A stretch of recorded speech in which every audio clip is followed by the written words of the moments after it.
Alternative Digitalk. Real issues, real talk.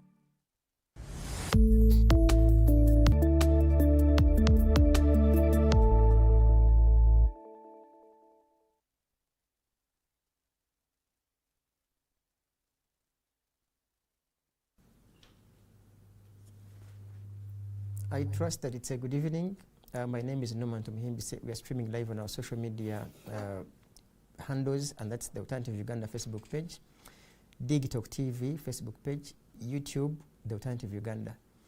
Every Monday at 7 p.m. we have, I want to call them opinion leaders and or leaders in different capacities. We always have our permanent panelists, and most of the time also request some other opinion leaders at different levels to come and also challenge that too. Gladly today we have Honorable Awich Pollar, who is in power. In the middle we have Professor Barigayomwe, who is also looking for power. The extreme end we have Mr. Joseph Ochieno, whose power he lost to Awich Pollar. So it's a battle of titans, for lack of another word. I will give you a second. Okay, he lost the power to them. It's a Monday, and we are trying to ensure that we add some bit of a break towards the nation building. A summary of today, if I should say, today at 8 p.m., if I'm not mistaken, we're going to have the Uganda Cranes at Nambole with Algeria. We hope that everything goes all right. As far as I know, the president has, on behalf of the government, has pledged some reasonable amount to every win. We hope that they, like the speaker, I think, who called them the boys, we hope that the boys perform to the best and the expectations of the country and their fans. As we move along, also doing the politics and governance discussions. Honorable Awich Pollar should say hello to our viewers. Hello viewers, nice to be here. I think we missed last week. Yeah, sure. We didn't show up, so it's a good meeting you again, especially on this forum. Like I was sharing with Norman earlier, I had another invitation today for another big media, but I turned down because I trust audience here. Much as I could meet them in the other forum, but I thought since we're already used to meeting here, I had to choose to be principled and maintain my appearance here than choosing to hope to go somewhere else. Thank you, Honorable. Professor Barigayomwe. He's a chairman, Labour Party, but of course we shall dive into his party on whether or not it is also stagnant. You underline whether or not, but say hello to our viewers, Professor, and then we shall proceed, sir. Good evening, viewers. It's a pleasure to be here to discuss topical issues, especially the governance of our country. Like I always tell you, Labour Party is not stagnant, but we are well mentored. I'm happy to be here with Honorable Awich, who is my mentor from school. And he's been in government, and we've closely watched their good and bad, and I've also studied from my senior chain, whereby like they've been in government for some time, and at one time the Awich's NRM said, yeah, we can do it better. That is how he looks at you when you mentioned they were in government. Yes. With that sharp eye. This one said they were better, and they came, and so far now the yardstick is proving them worse on all grounds, by the way. Most of the grounds. So, I wouldn't say all, but most of the ground. So now I'm studying carefully to make those who lost power and those who grabbed the power, like he said. You're studying both of them. Yes. Those that lost the power. Yes. And those that grabbed the power. And as an academician, we say you build the model. So the model should be built on the best, not to rush. Because I've also seen some who have rushed into it and they've even not had the primaries like we are going to discuss. If I may ask you in a second, and with due honesty, are you proud of your OB and your mentor in terms of performance as an individual and on behalf of the government? Yeah, as an individual, I'm proud of him because he's one of the people in the party who have been consistent. But, of course, on the level of government and his secretariat, really, it was a shoddy job, which we were displayed in the front of the whole country. And remember, this is their thesis. They went to the bush because they wanted to correct electoral democracy and that area of electoral. We shall reach there. So, in short, you are proud of him as an individual, but not proud of him on behalf of the government, as in totality. As a government, it was an embarrassment. Okay. I was before we could even have discussion, I was trying to to make fun of Mr. Ochieno, how things are taking him right center, and he couldn't even remember to come with his red tie, at least to represent our party colors like he always does. Say hello to our viewers, sir, and then we shall dive into the entire discussion. That seems. I'm very disappointed that you don't recognize that I'm smart. No. Because our viewers out there know that you will always have something reddish on you, at least something on you. Actually, UPC colors, red, blue, and black. Oh, so now you are fully in that combat, black now.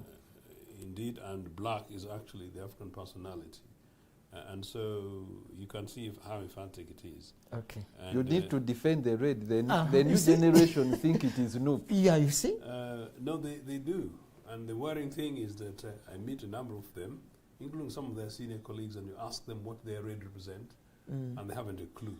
But maybe that is part of the detail of the topic we're going to have. So the burden of responsibility generally lies with us to be able to be the exemplary leaders in every facet, and to try and encourage younger people to follow, as Roger says, but not blindly, and really certainly not to follow individuals, but ideas. But that said, I'm pleased to be here last Monday.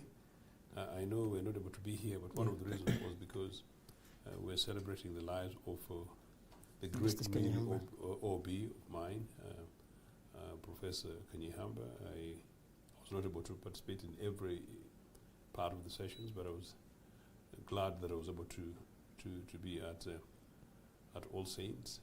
And so that said, this business of grabbing and losing, you can't attend All Saints, and you can't attend Rubaga, you can't attend Namirembe, and then you become a grabber.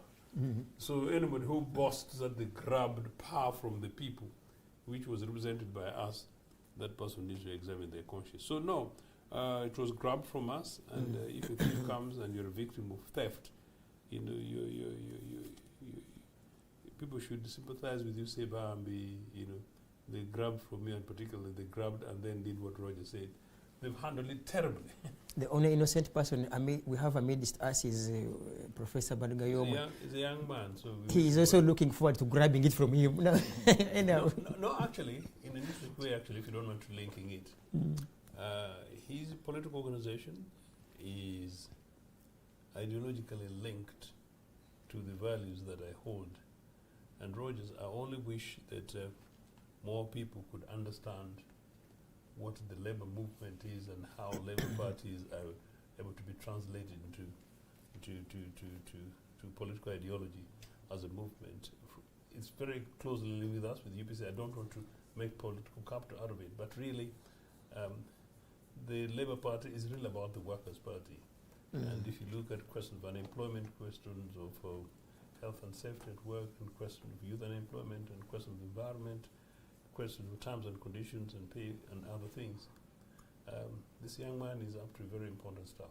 Okay. Yeah. Our viewers, that's the team of the panelists we have here, and we do not doubt them. We hope that you will definitely enjoy the discussion.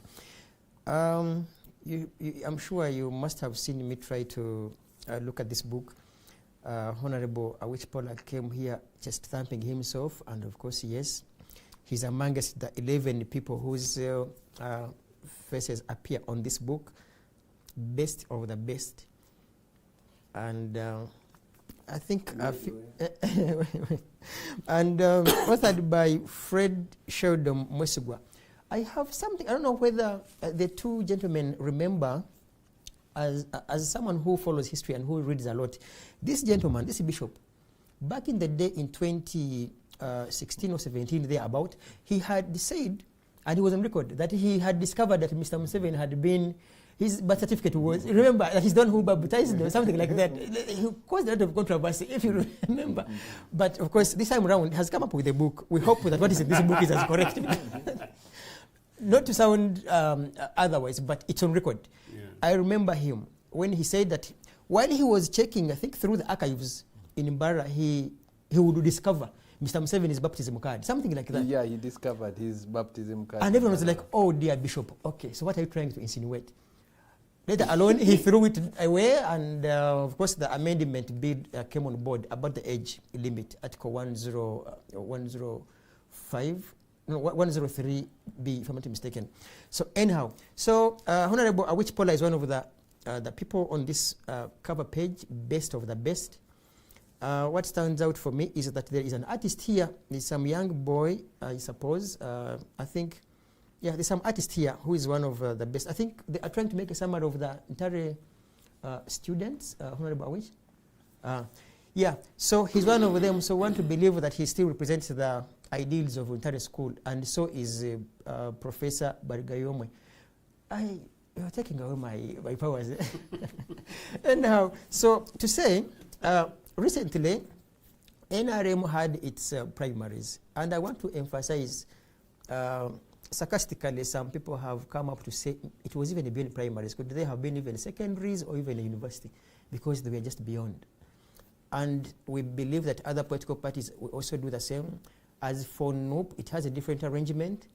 It has the vetting process through which they say you go through an interview, the vetting process at the headquarters, and then the 60% of the of such info comes from the field when the team, they say, and I hope they would do that. They would send teams to the entire country to do the, the ground check now, to to visit the field and find out how does so and so perform. What do the voters say? That is for National Unity Platform. NRM being, of course, Honorable Awich always says, the mass party.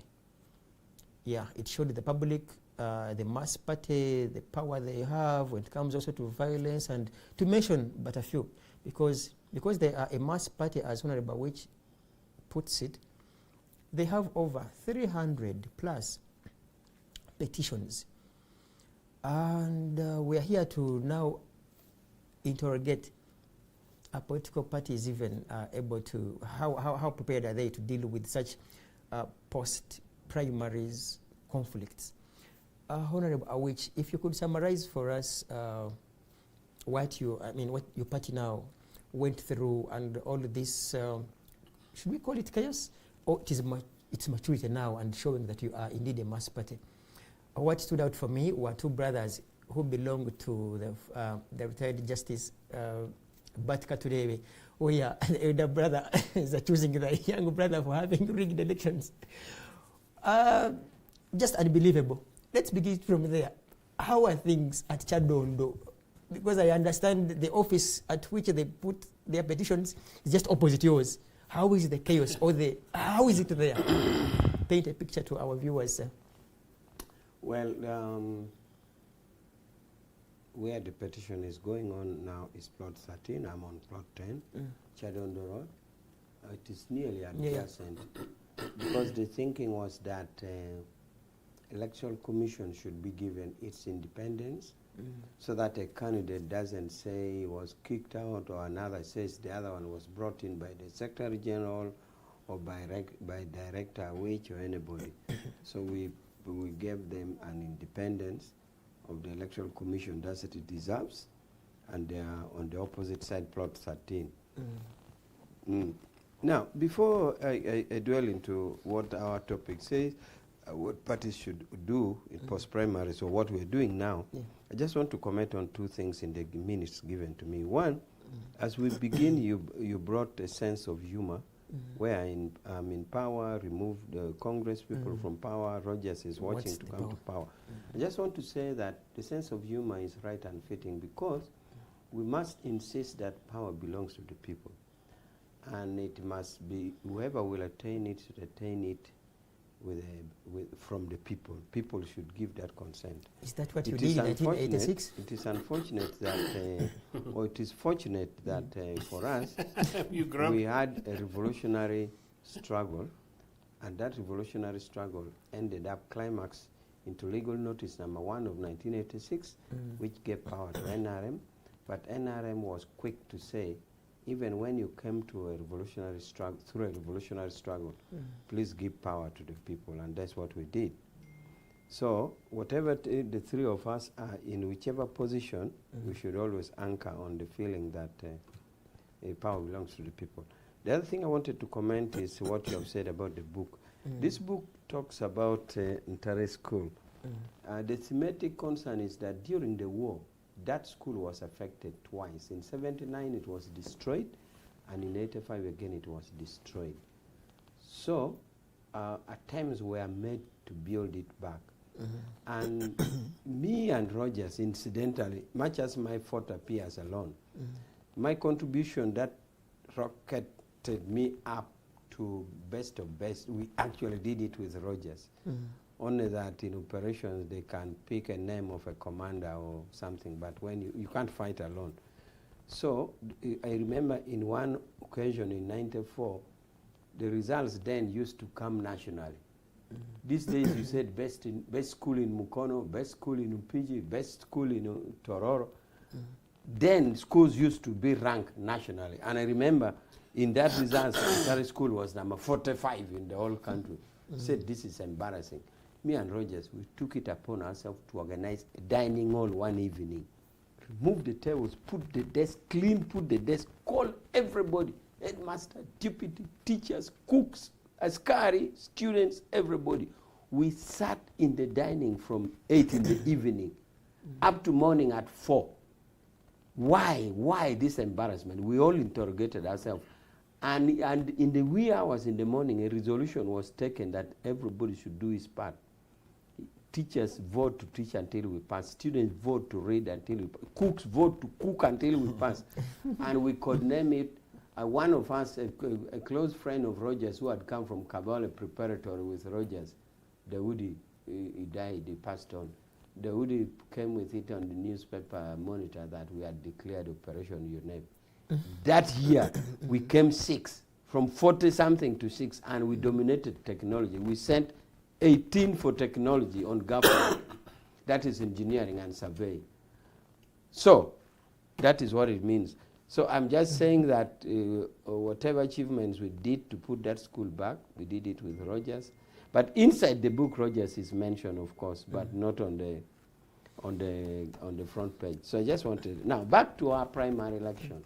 Maybe Honorable, in a second, how does it make you feel to put all your energies onto a single, one school, rather than managing the entire situation the way you manage it at Ntare School, to be a collective as for all of us? I told you here that I'm an OB of Bombo Ame Secondary, where it used to have one block for secondary, another block for primary. So it used to be mixed secondary and secondary and primary school. So how does it make you feel that all your emphasis, because now, on behalf of the government, do you ever find means to forward this, that the energies we use at Ntare School should be also put onto the entire education sector as a whole? But you're saying, how do I use my energies in one school? The energy I was saying was then, not now. No, I mean. So at that time, how could I have used it in Tororo, St. Peter's? We mean now. When I was we mean now as government. When you're talking now, or you said when maybe you in this case means government. NRM. Yeah, sure, yeah. No, if you look at the manifesto about education for our party, the manifesto is very clear about education. All attempts are made to harmonize education. For example, there's a strong pillar of every sub-county to have what you call a seed secondary school. And attempts have been made. There are few sub-counties now without seed secondary schools. Because the idea is we don't only have to concentrate on the big schools. At the many UPE, the primary schools, remember the policy is that every parish should have a primary school. And if you're having every parish having a primary school, then you should be able to absorb them at secondary school level. So the government, or in our manifesto, you have now secondary school per sub-county. Seed school, what is called a seed school. But provisions are for traditional schools, other schools which were there. And if you look at the package, it's so well done, where the African Development Bank project for the schools and all that and all this. So attempts are made at in the education sector, especially secondary school sector, which is well articulated in our manifesto. And it is given clearly to the government, because we put that manifesto that if you elect us, we shall execute. So we put it at the disposal of the Minister of Education to execute, right from universal primary education, universal secondary school, with seed schools per sub-county, and the maintenance of the originally big schools, what you call government-aided school. Like Namagunga, for example, it's a missionary school, but government-aided. We give salaries to the teachers and do all that, and the school, the arrangement which is managed is very clear. So what I did with Rogers then was as students, but as a party and government, the policy well articulated in the manifesto. Would you put your child in one of the schools as established by NRM, apparently? USE in particular? Personally, I prefer my children going through my school, my entire school. Let's just hold it there, and of course you have your OB. And you see, the irony in this discussion is that at some point these two are likely to connive and anyway, because they are entire OBs. And no. Yes, Professor, proceed. I think I trust the young man. we'll His be neighbor, I trust him. They will caucus. No, we'll be so independent. And for the thing of education, let me start from the point of Honorable Awich, my mentor and my OB. The issue of education is, as pertains NRM, is also one area where I would also think it is an embarrassment. Because, for example, this specific school, Ntari school they are talking about, is a school where President Museveni was and witnessed people who witnessed him at the school, including my father, who was his classmate, that he was not privileged. Including my father, he wasn't that privileged. These are people who had bare foot, and they went to that school, which was established by their government and the British. And at that time, they had a vision for education. Honorable Awich knows recently that members of Ntari school, that's why we tell Ugandans, when you get a thing and give it to people for a long time, 40 years, they even forget the obvious. At one time, our OBs of Ntari school organized to build a gate of 2 billion shillings. And it was alarming to me. I said, you people, you've forgotten Was it a gate to heaven or what? where that a 2 billion can build a school. Yeah, sure. And at that time, if some people didn't build, because that time I know the value of Ntari wasn't even 2 billion.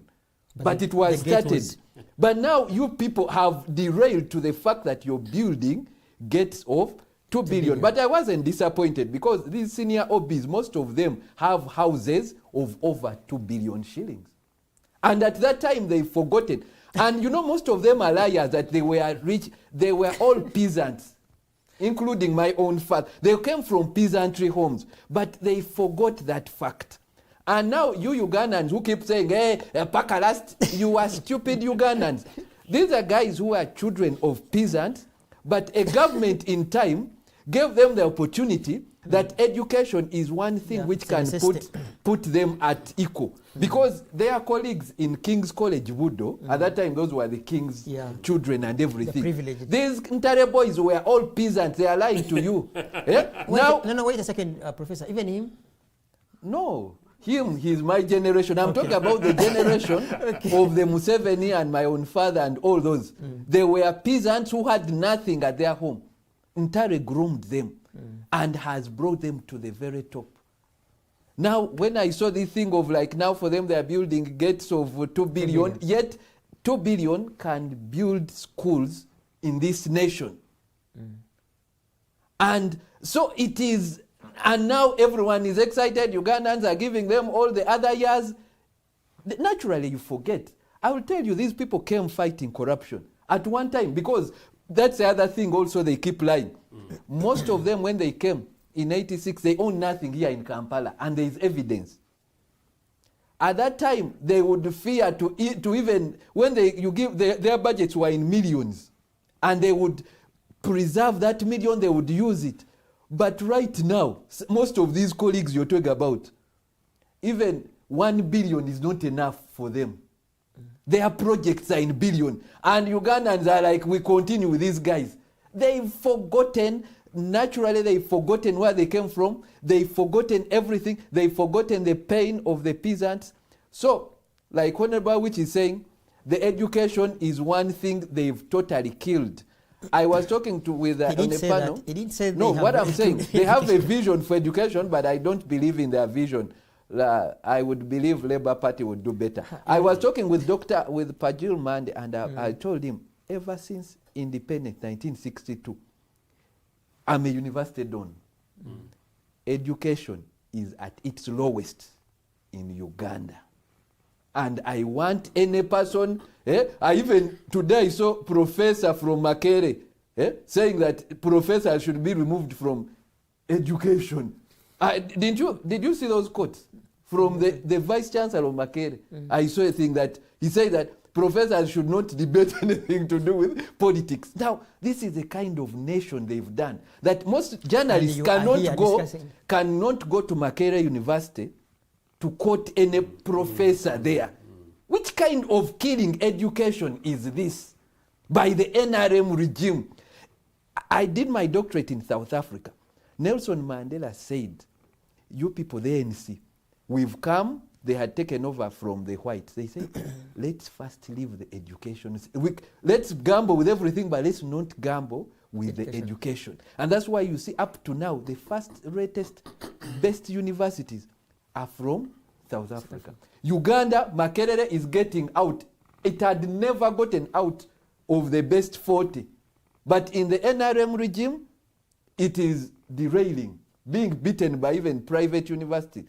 So, if it is education, the NRM, one of them, I can volunteer to come and help them to do that manifesto he's talking about of education, but it is a disappointment. Okay, that's me. Yeah, you sure. were saying, you asked Rogers, when Rogers hinted that at that time, the generation of his fathers, they were peasants. Unprivileged and you asked him, how about me? And he told you that he was referring to the other generation. But I want to tell you who I was when I was in Ntare. Why I fear to answer a question. The question is, when I was in Ntare, my background is peasantry. But maybe I wasn't a peasant, because for us, we went back under the banner of NRA Kadogos. You can't imagine that by senior 5 I was a full lieutenant, and a full lieutenant, therefore, I was paid salary. I was getting salary better than a graduate teacher. So the school fees was paid, and I was getting salary. So it is now you to see, was I a peasant? Was I not a peasant? Honorable, what he's trying to allude to is like the Bourbon monarchy, forgetting, learning nothing and forgetting nothing. I think for Professor Rogers, it is to say that the people, you and others, but of course singling out the president, that the school was there for them when they had nothing. So why don't they have the same spirit? Yes, I understand. But what I was saying, I show you like shying away, or you even felt guilty to ask my status when I was there. I'm saying there shouldn't be a guilt. So you were doing. I am just telling you what I was. Okay. Because you don't have to feel guilty, or it is not a mockery to ask my status as I was. My status as I was was that. I was of a peasantry background, but I was an army officer because we were paid by the army. We were Kadogos, army child soldiers. Yeah. We are paid salary and paid fees. We are 9, for example, 9 Kadogos in entire school. And the government would send 1 check for the school fees for the 9. There are more in Barai school, 43. In Tare was 9 because the cut-off admission grade was higher. So schools with lower admission grade add many more. But still in those schools like 43 in Barai school, they still send 1 check. So I am just saying your question, don't feel any sign of guilt, don't feel any sign of embarrassment. You ask a question and I replied what I was. And I also so I am saying by then, my background is peasantry, but as an individual, I was getting a salary of a lieutenant. But also being paid for by the Uganda government. Yes. So I just answered your question. So you don't need to feel guilty. Let's proceed to. Let's hold it there, and we hear the reason for which we had to tap into this, of course, a bit because it's also important. It's because Honorable Awich came with best of the best, and of course now bring out the cream. Of course, forgetting most likely other schools. But yeah, say something and then we shall. Turns out, very interesting. From Umwiri, for emphasis purposes. Yes, from the national school. Okay. I wanted to congratulate Comrade Awich and to say that amazingly some people will be surprised that if there was a book of the best, and possibly, I shouldn't talk myself down, I am the president, but almost certainly I would possibly, as of today, I would possibly not be amongst the top 10. And the reason is that Mwiri is the national school. Number 2, Mwiri is the most successful school apparently, including in politics, has had the highest record, and that I confirmed only the other year, an amazing way. So privileged in a way. But of course, Ntare is the school with the biggest head. But it has 2 presidents. So we had Old Milton, we have Rugunda, we have Kanyihamba. The Kanyihambas. Nawiso, to mention but it's genuinely a privilege to have gone through those doors. But number 2, Comrade Awich, Norman, you referred to your old school before. The 3 of us actually owe you a duty to actually congratulate you that if you consider the level of with this cream of Ntare, Mwiri, the level of academic from the barracks that we come from, that you come from an army barrack school that those of us at the schools and colleges would make fun of. Yeah, definitely. And then you go ahead and succeed so highly is very important. But I think what is of import is the fact that education is the #1 equalizer. And that, not a chest thump as Uganda People's Congress, we took it on as early as independence. Meaning from 1962, at independence, we committed ourselves that we're going to have universal education, free education, in 10 years' time. This is at independence. And in 1964, we started with fully universal free post senior 4 education. And when he told me that he chose that, they picked it in that way because the higher education was more expensive education. And so that parents who struggle with their coffee, cotton, with youngsters, still subsidized, primary and O-level subsidized, but still much more expensive. I mean, it's still hard for a peasant. So if they struggle with their children primary and then O-level, after O-level, the state takes over. Now, massively, the construction of schools, and this is some of the things that Roger's talking about, the construction of schools, the facilities, the quality of stocking, the teachers, and all the scholastic materials, from the lowest unit to universities, was hugely deliberate investment.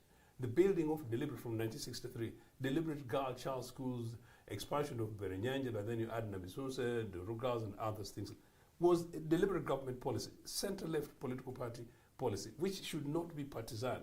I'm chest thumping, but I'm saying that the Rogers coming into politics today, these are things you should be able to pick and to run with, particularly if we want Africa to compete with China and other spaces.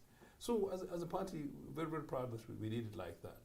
But also what was happening then was that whereas I came from St. Joseph's in Agonga, which was not a bad primary school, you know, we came into Mwiri. But I sat in the same class with the best people in the whole country who had come from Kitante Primary School. In 1972, the best people in the whole country had come from Mahanga Primary School in Agonga. I don't want to talk about these things, but we don't want to make this the topic of the day. But that sort of is it. So as Roger is saying, the space for education was such that peasant kids from anywhere in the country in average school had the possibility to be able to jump in, and once you're able to hit at places like Ntare, your livelihood had changed for good. For the moment, whatever happens, I think it's urgent, Comrade Awich. UPC fought and campaigned about infrastructure things up to 15 years ago, and we used to taunt you guys, and sort of you picked it up, although now it's turned into a pot of corruption. But I think it's urgent that, Norman, we push every budgetary cycle, that we put on the spot budget for education, on the spot budget for health, on the spot budget for agriculture, on the spot also budget for security, and on spot budget for this corruption thing, which is the unclassified thing that we give money to Museveni for political corruption. We need to urgently do this because it's not an impossible thing. All we just need to do is to rejig our resources. As Roger was saying, this was those days when the country did not have much, but we were able to provide so much for the privilege. But the NRM comrades will say, we will have a defense that we did not have much, and so was the population. Of course, that's what they always mention. No, but that's my point. The point is that, okay, by the time they came in when they broke educational systems in 1986, the population per se, at the time, if you look at the population, the GDP, and the GDP that Mr. Museveni is boasting with of today, you know, it is the more reason why we should be having more free education, much more spaces, and much more jobs. Okay. You know, so it's no justification for it at all. It's basically about how we prioritize our resources. He's just given an example: 2 billion shillings for a gate. But what is 100 million shillings to an average school in Natiak? That wasn't government money. It was from individuals like him, and I'm sure Professor Rogers, I'm sure he contributed. We don't I could not contribute. We don't want to talk about some of these personalities. But finally, Was it a bulletproof gate anyway? finally, as a matter of interest, and weary colleagues will see this. Normally, when it comes to this school fundraising things, partly because of my limitation of resources, but partly I'm not very particularly mad. It's important, the intervention that you guys do, and we should continue to intervene, to rescue schools and situations. But for me, my view is that Ntare and Mwiri boys and girls of quality, we should emphasize in dealing with the root causes rather than dealing with the symptoms. Okay, that's Mr. Joseph Ochieno. When we come back to another, set of questions to him, he would have to, for some reason, tell the entire world about what is transpiring in the UPC. There is a lot. You see, UPC, I don't know when I mention it, sometimes Mr. Ochieno wants to take it personal, but I mean, it's a political party that sometimes you also wonder who exactly is leading that party, whether it is court, NRM. You're really enjoying the sickness in UPC, aren't you? That's why Honorable Awich, he's in his holiday. He just left you with your Uganda house and your confusion. Anyhow, so what about which? We shall overcome. Yeah, I know you are the most suitable person to educate all of us. Of course, in regards to what we have watched from some bit of violence, and you said those are isolated cases, which could be a yes or a no, but out of the entire arrangement that you people had, we now have over 300, I think 380 or thereabout petitions. First of all, what do you think could have caused such that, you see people, you ought to be exemplary to the rest of the political parties. What is it that people can learn from you or unlearn from you in regards to how you mismanaged and or managed the primaries? So many questions there, I don't know. Because I'm dealing with a brilliant advocate here. I know you will just receive it from Ntare, unlike me. Let me hope I pick the questions because you put so many in one basket. But possibly the causes, I will try to address the causes. And if you want what you can learn. Those two. So I could He zero has the two a questions. party that is... Yeah, the causes is that, as I've always said, as a party, and particularly as a secretariat, our core mandate is to recruit people to join the party. We believe that a party will only win election when it has big membership. So we embarked as a secretariat to recruit. Part of the activities to recruit is our engagement on the media, and I thank you for that. Because when I come here and I talk, I'm able to convince a few people who maybe had a different view to join. So in the course of doing this, we recruited so many people to join the party. And as you know, NRM is a mass party. The difference between a mass party and a non-mass party is that you have a party like the Communist Party of China, which China has 1.5 billion people, but only 90 million are members. People die fighting for membership to join the Communist Party of China. But here we have a party where we said the minimum requirement is this. If you agree on this minimum requirement, you become a party member. Therefore recruit so many. Now because of the love and the mass popularity of the party, it becomes challenging in having internal democracy. NUP vets, because for example, if NUP goes to Lira, you will either have nobody willing to carry the flag or one person. Will vetting in Lira one person be difficult? Same thing if NUP went to Arua. Either there's nobody or there's one person. Vetting is not.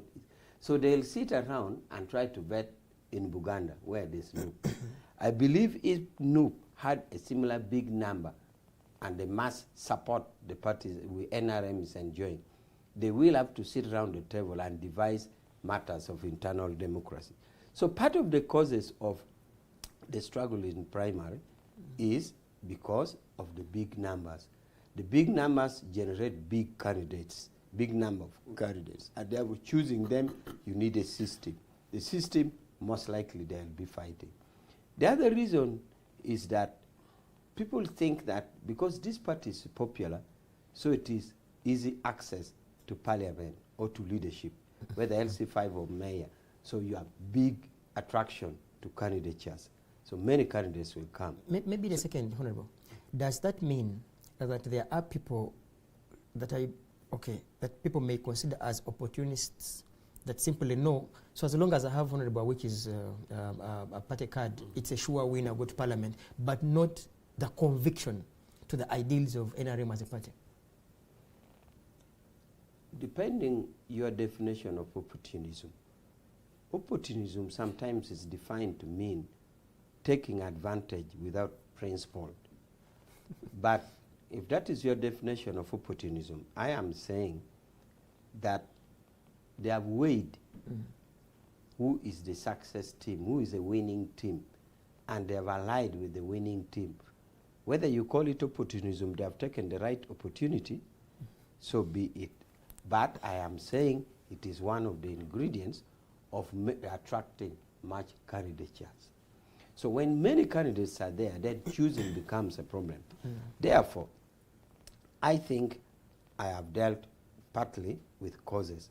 But of course, also the other causes is that party members are still not schooled and disciplined to our code of conduct.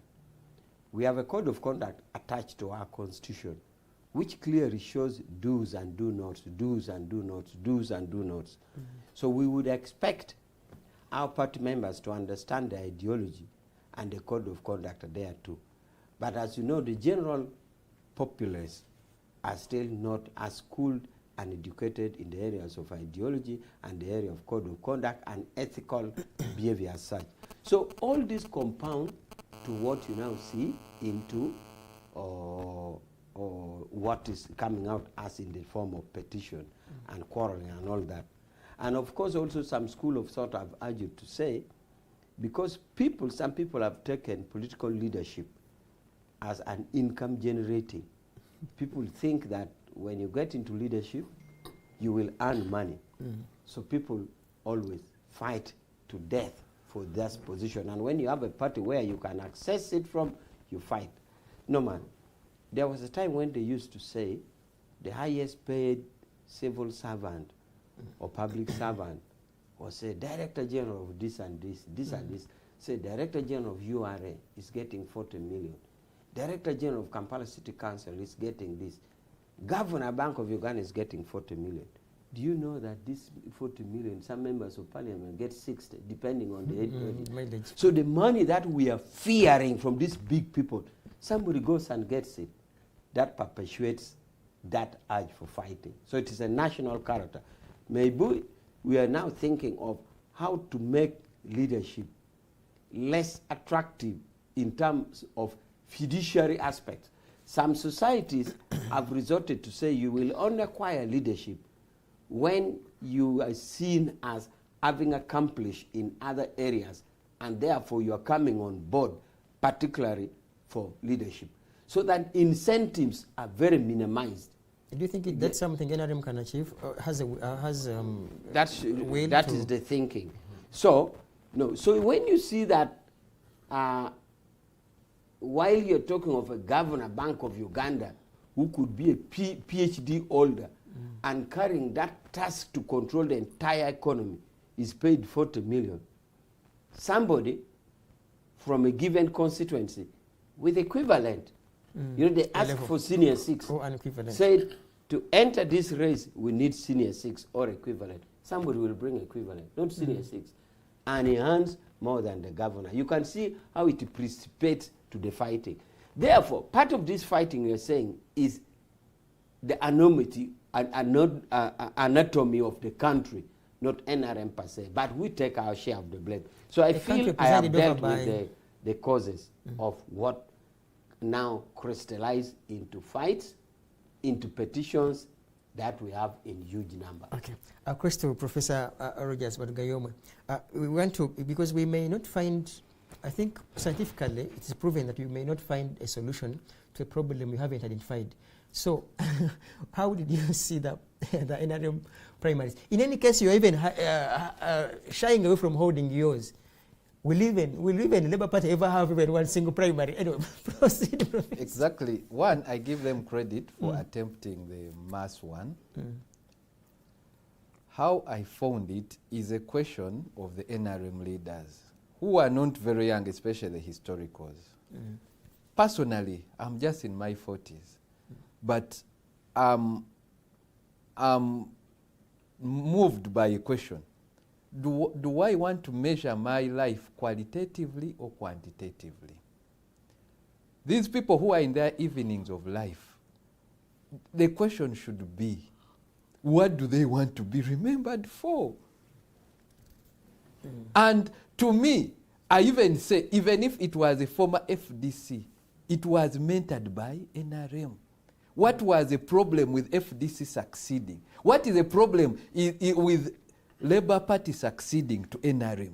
But a leader of NRM coming up to say, I want to kill all the other parties. And he successfully killed them. Now look at the mess in his field. Because of killing all other parties. Because of introducing a bad culture.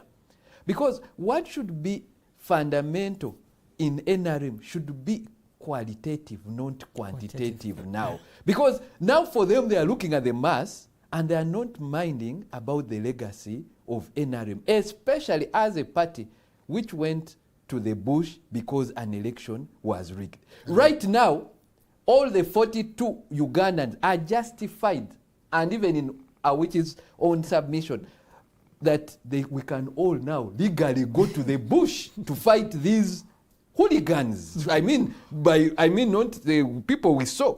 You get it? Stealing this vote. So my assertion was that I got, especially as a son of a historical, I felt these guys have murdered their legacy. And there is no, life will not give them another opportunity to redo it. And that is the unfortunate thing. Because like I told you, right now, even at 40, I'm still more bothered about what will be written on my grave. But Professor, aren't you rather envious that you, under your umbrella of the Labour Party, which of course many are yet to ask, you see, do you even have the authority to question their ill performance when you haven't even organized a mini primary? No, that's a debate I'm saying. Instead of going massively and I get embarrassed, because I'm telling you, at the age of 2, I was left by a Fronasa fighter. I missed some things as a child. For someone who went to fight people because of such vices. I missed a childhood. I missed opportunities. And then I find out you are doing the things even at a larger scale. That's why I'm telling you, it causes me fear to say, this labor, before I rather not launch it. And the values, like he knows, the values of labor are known universally. Even if I died, and I died at peace with my children, not seeing this scammy Roger. You get it? I would rather, like you say. And actually, I even told people that this thing was to expose their DNA, because what came out is that their DNA was more militant. We saw all the military people now than Democrats. And that's a DNA now of NRM.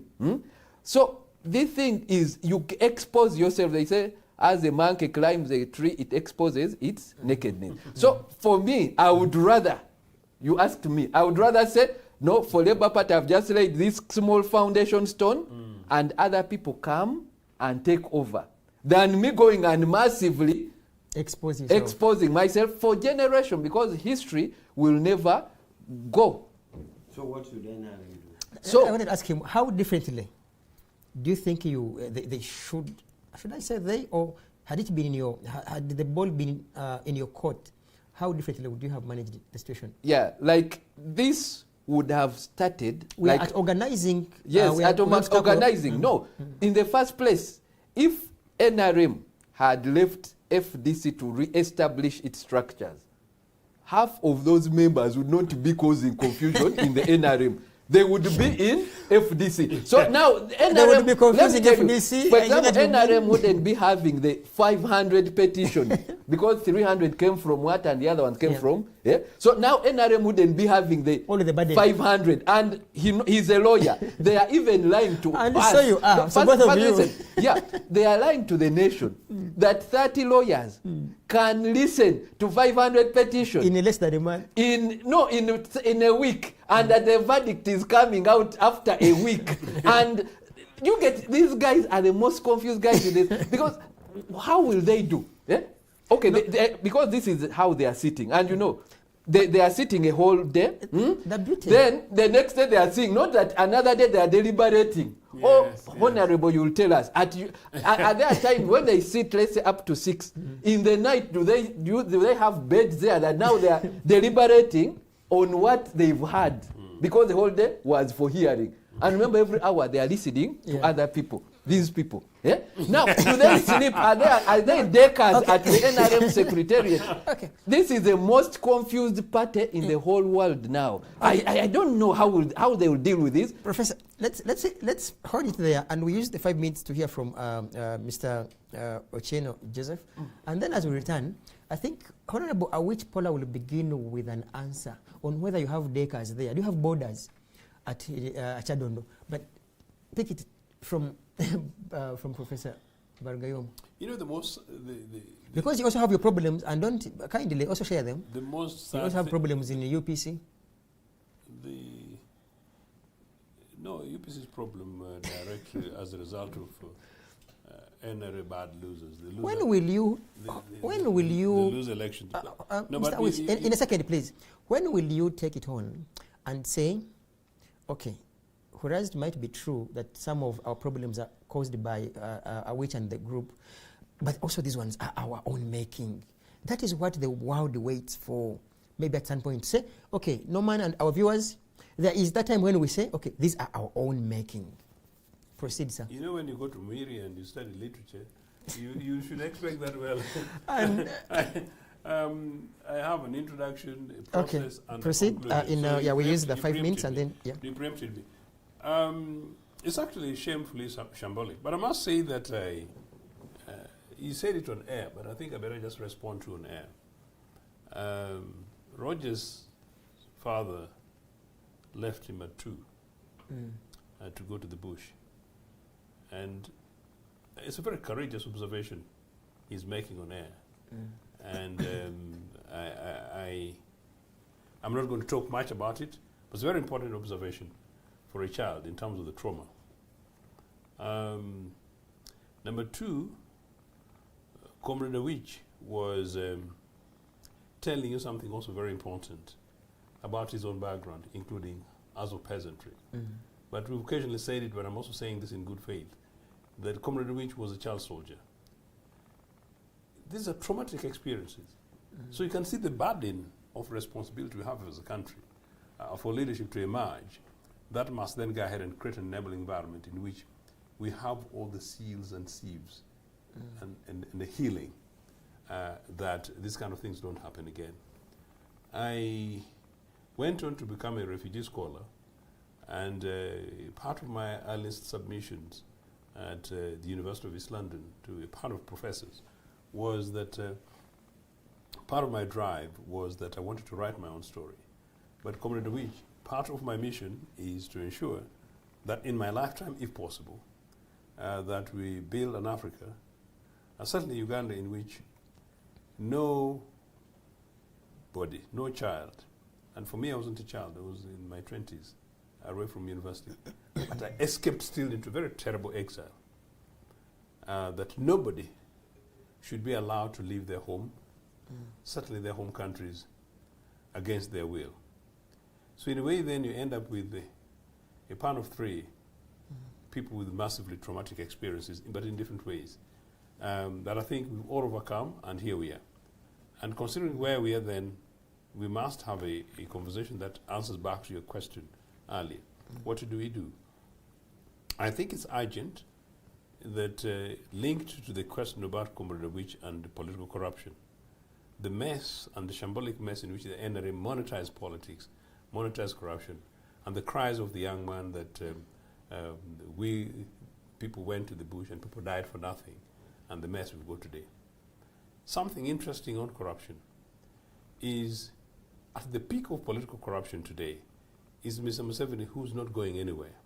The young man here has told you that he would rather build the foundation for the Labour Party and others come and pick it up and run with it. Mr. Museveni, 40 years on, is not living.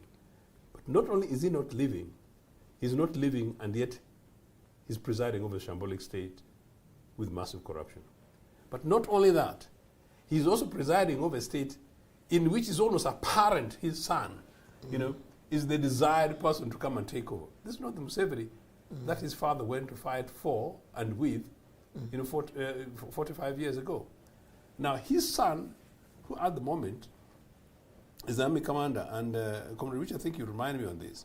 I saw some reports in which it's alleged that young Mr. Mushozi has allegedly arrested generals. Could be credible if it was a uniform thing, if it was a national thing, allegedly for corruption. And some of them, he used some those colorful language of him. I'm not sure I should repeat on television, meaning that some of these people should be got rid of, things like that. Now, if then Mr. Mushozi is that serious about this, doesn't he know that this entitlement of his, that brings him to where he is, and then brings him to the level in which his only credible qualification is that he's the son of Museveni, who's ruled this country for 40 years? Now, just think about that. I'm not then saying for the so-called generals or the army officers who may be in detention are innocent or he's doing the wrong thing. But I think we need to be uniform and universal about this. So in short, I think this country needs an urgent national conversation about corruption, about politics. But finally then on this, I'll tell you about my own party. The answer in part is because of what he says. We'll handle your party later. The monetization of politics. Comrade Rich is right, and I've said, I think, on this particular program that a future UPC government and my Labour colleague, we should work on this as a matter of policy. Should urgently review the size of a government, including the size of parliament, local councils, and how we finance this organization.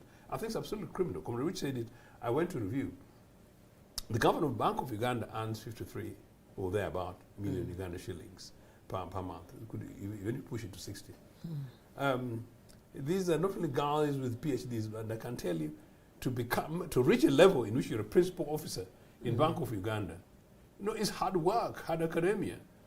And then you have people who are not actually A-level, yeah, but A-level equivalents, meaning some people whose own O-level qualifications are dubiously suspect, and then the TTT go to the National Assembly, and they cannot even, and it's normally, people argue that when some of us, this social class here, argue about people who are in parliament and they cannot express themselves. The issue actually is not about language, but that a member of parliament who does not have the capacity to critique even in Luganda, to critique in a second, a document. Yeah. In a second to you and of course Professor Barigayomwe, what do you expect of them in a situation where the likes of Barigayomwe do not want to contest and become MPs? No, it's not that they don't want. It's a good point. It's a good point you raise. No, it is too expensive for them. It is too dubious. It's too suspect. And what are they? He has all his books. He waits for the other person to carry a wheelbarrow with an equivalent, and he's there. You want me to give the answer? He's too decent. He's too decent. No, he can't face the guns. He's too decent to look for billions to go ahead and still basically. Viewers, we are breaking shortly and coming back in a second, and of course I'll begin with Honorable Awich Pollar.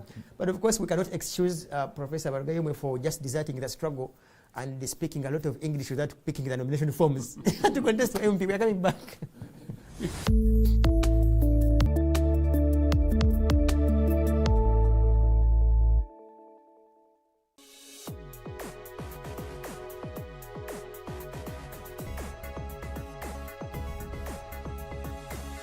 The Alternative Dig Talk. Real issues, real talk. Hey Teddy, have you noticed how little attention science and health issues get in the media? Totally, Edgar, yet science information is very important. Yeah, for sure. That's why the Health Journalists Network is here. How can they help? They are a group of journalists dedicated to advancing public understanding of healthcare issues through impactful reporting on health and...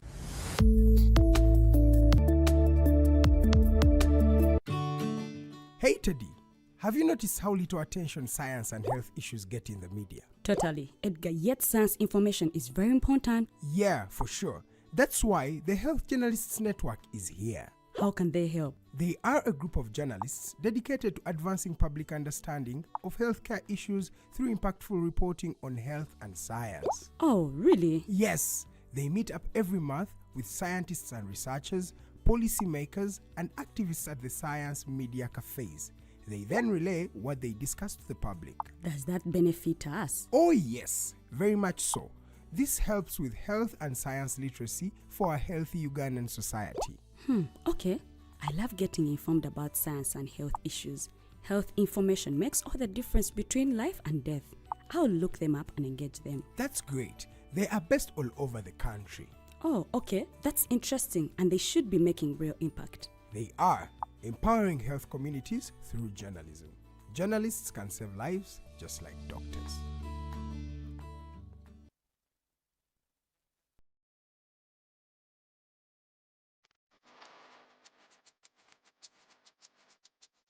The Ugandan National Museum, a place where unforgettable memories are created. Traditions are found and a connection to our Pearl is reinforced. It is not only a testimony to the history of our nation, but also impacts knowledge of cultural and natural heritage to the present and future generations for their enjoyment. Through a variety of activities and exhibitions, we gather to discover our traditions and create new ones.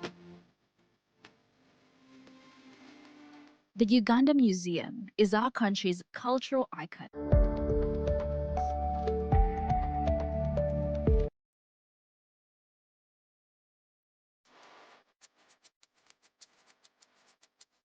The Ugandan National Museum, a place where unforgettable memories are created.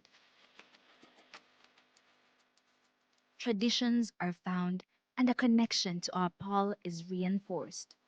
It is not only a testimony to the history of our nation, but also impacts knowledge of cultural and natural heritage to the present and future generations for their enjoyment. Through a variety of activities and exhibitions, we gather to discover our traditions and create new ones. The Uganda Museum is our country's cultural icon that makes it accessible for the next generations to come together as our story unfolds and represents the interplay of our country's past and present.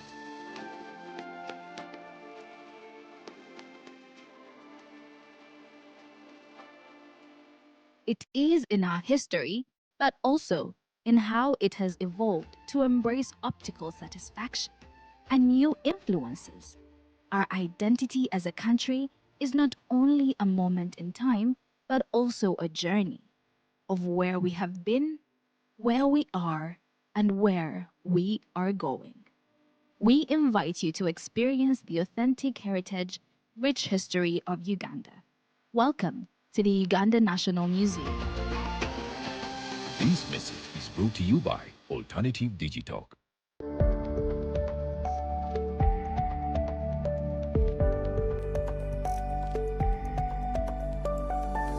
The Alternative Digitalk. Real issues, real talk.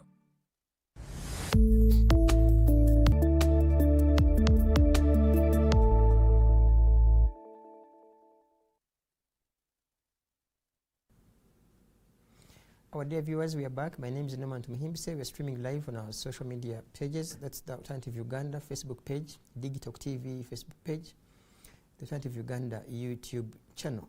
And we have Honorable Awich Pollar.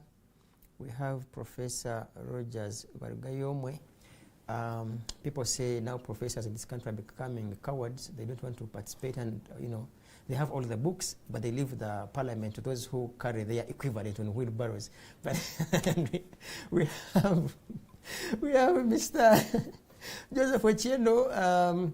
He also belongs to that clique, but I want to believe he's going to contest by God's grace, and he has contested before. Unlike Professor Barigayomwe, I don't know what's wrong with the professor as of late. Very cowardly, and I know we shall come with that to defend you. I know I'm leading with a lawyer. You will defend your status of fearing to participate in the electoral process. Honorable Awich Pollar, the fair question that Professor asked was, how are you even prepared in managing the conflicts and resolving all that is happening at your... Because according to his judgment, you lack the capacity, and he even went ahead to ask, do you even have a dormitory there where people throw in the petitions and then you hear and address every complaint and submitted? How strong and able is your party in regards to managing now that post? Because honestly speaking, the whole country is looking at you. If you mismanage this, who knows what is going to happen next year after February elections? Proceed, sir. My comments are at two levels. The first level is generally how we are preparing or how we are prepared to manage, but also the other level is the methods of work, which is being questioned. Because when you ask whether they sleep on a decker there, you're basically asking the method of work of the tribunal. Now, we have said that there are two things that need to be done after this election. One, the tribunal is put in place to try to resolve these matters. And when tribunal resolve, and we finally agree in the contested specific constituency who we think deserves the flag, then we have done that level. The other level is, remember even the tribunal is appointed by the party chairman, and it is given the resources and the time to exercise its independence. So that is at the level of the tribunal. Assuming we cleared 381 petitions, we have resolved who we think deserves the flag, and it is these people that the party now writes them a letter with a stamp to take them to the Independent National Election Commission of Justice Biabakama to say, in the opinion of NRM, This is Mr. X or Madam Y is the official candidate for this. Now, after that, we have what is called, again appointed by the national chairman, we have a group of eminent leaders, including the Dr. Raukana Rugunda, who will move nationwide to reconcile, to tell our party members that, look, what we have gone through was an inside family election. Indeed, it was a family election. For example, for us as directors, we even had a guideline to say, in this party primary, if a candidate invites a director for dinner, or for a fundraiser, or for a function, directors should not attend, because at this level, we are the referees. The secretariat is the referees. We can't now side with one player. Therefore, since this is a family thing, at this level, we are not identifying with one. But after this, the eminent leaders that have been nominated, I know we trust in their integrity. For example, I nominated one from Lango, or Mr. Obua, who is a retired headmaster of Lango College. He has served and retired in peace at a very high level, because Lango College is a school at the level of military school. And Samuel Becker, and Teso College, and Nyakasura. Why? Because before that, schools were formed on faith-based. Catholic, Anglican, Islam, Muslim. Now, thanks to the Labour Party of UK, there came a revolutionary party in UK in power, who decided through the governor in Uganda that we should have non-faith-based schools. And that is why the entire came up. And that's why when you check in the board of governors, it was originally Ankole local government. Not Catholic, not Anglican. Same thing with Lango College, same thing with Teso College.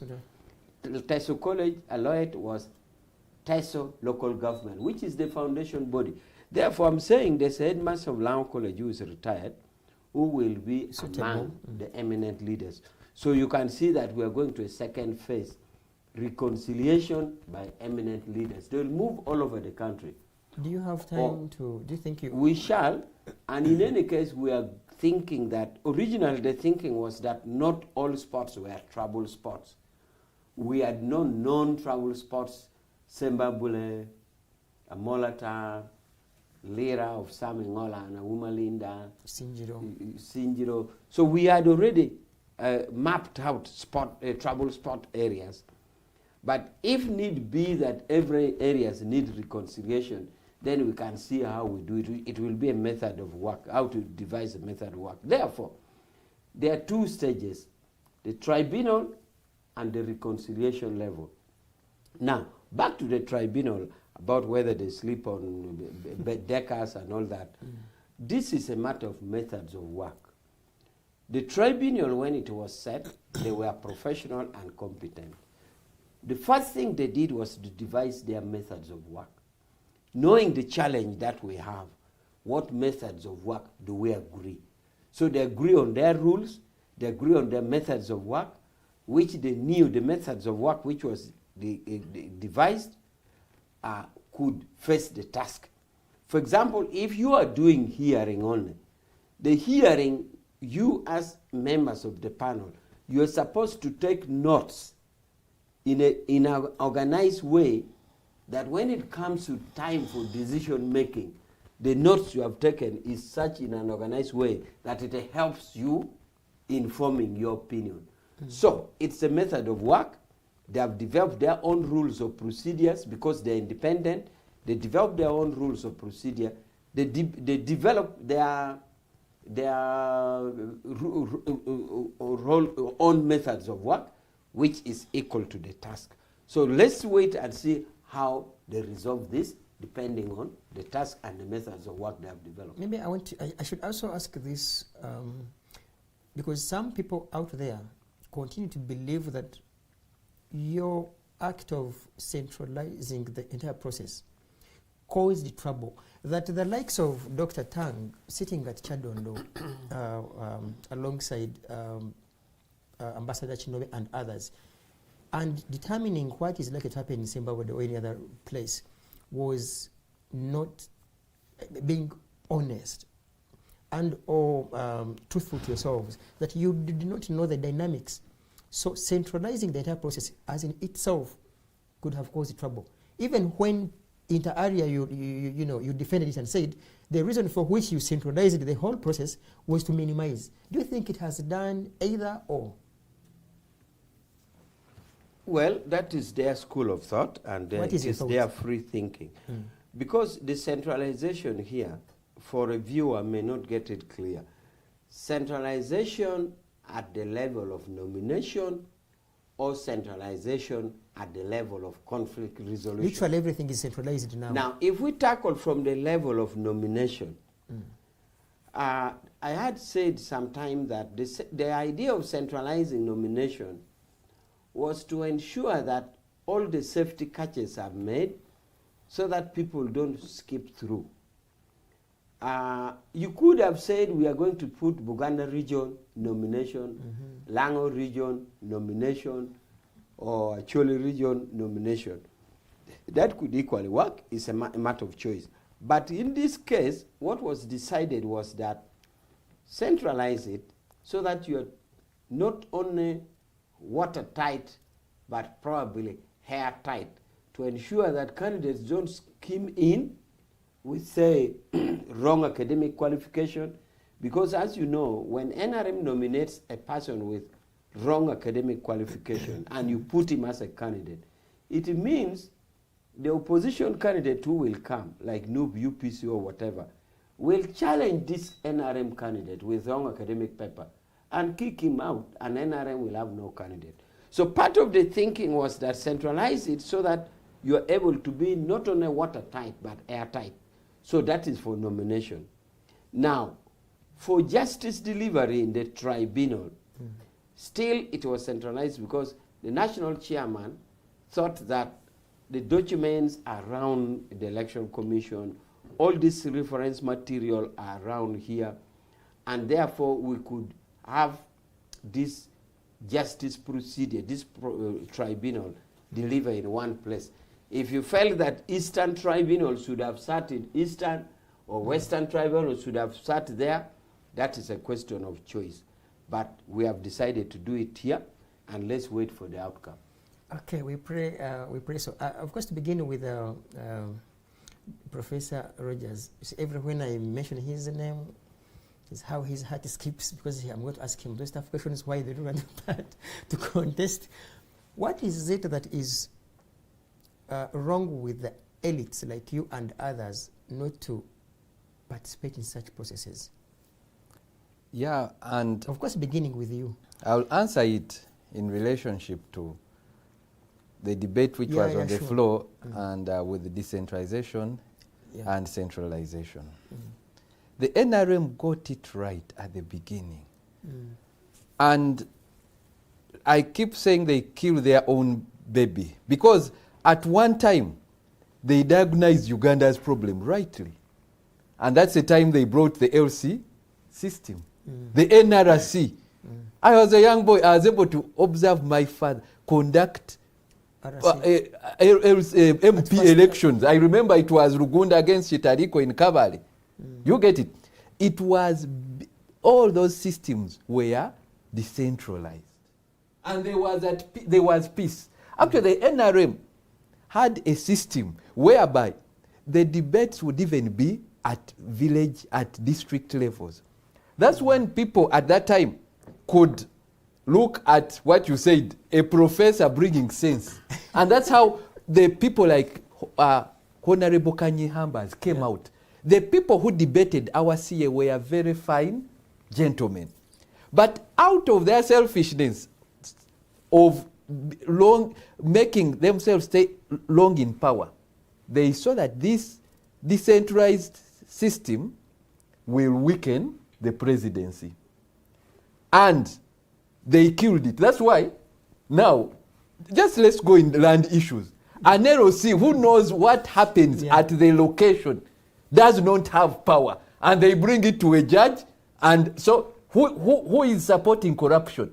And now, at that time, LOC knows, even if it wasn't his titling, he would know those funny things they call Mogorora. Yeah? He would know the plant, the land reaches here. Shifted from Now, how can a judge in Kampala determine, and that's how the whole thing, even in this politics.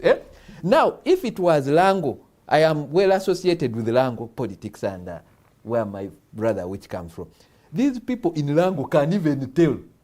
That headmaster, if this thing was done in Lango, could tell, not this Musime, can Musime, or Barata, no things which are working in Kashari. Do you get it? So what you talk about is these people knew and they brought a good system and it was all good. But out of their selfish system, their selfishness, they killed it. And now they think they have to rediagonalize. Because they did it and we all have examples where it was working. Did you ever see those things? We had NRC elections. Under they pretended that they're a political party, but under NRM, the movement system, that things were being done in a decentralized area.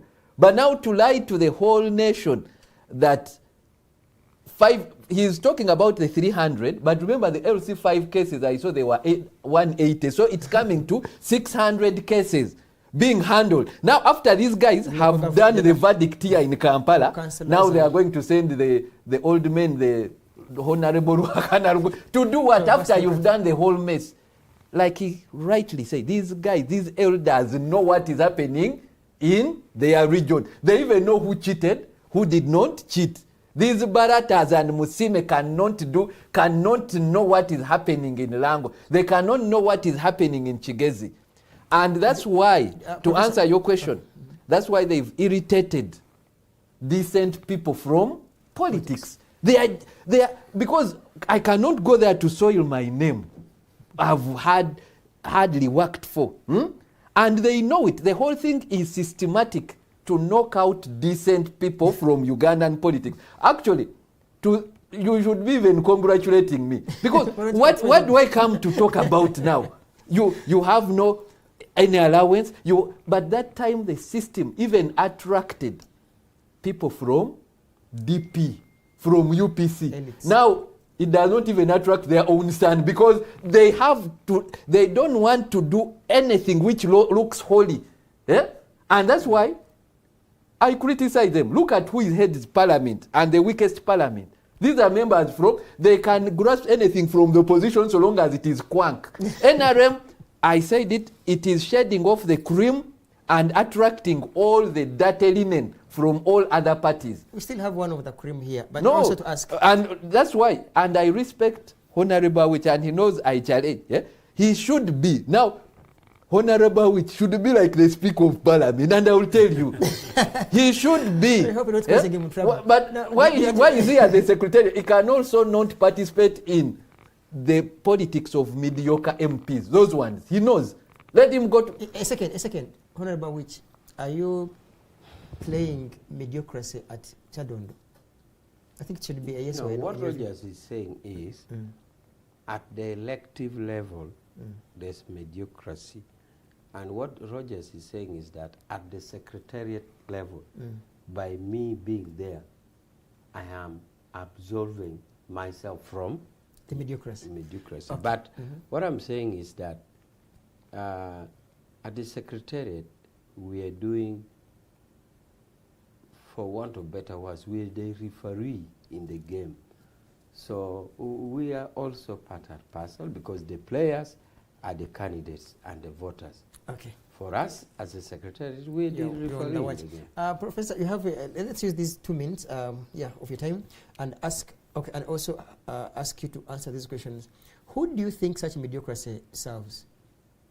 Yeah, the mediocrity serves longevity of governments, because, for example, look, and I keep telling the nation, look at the kind of caliber of people who are in our positions.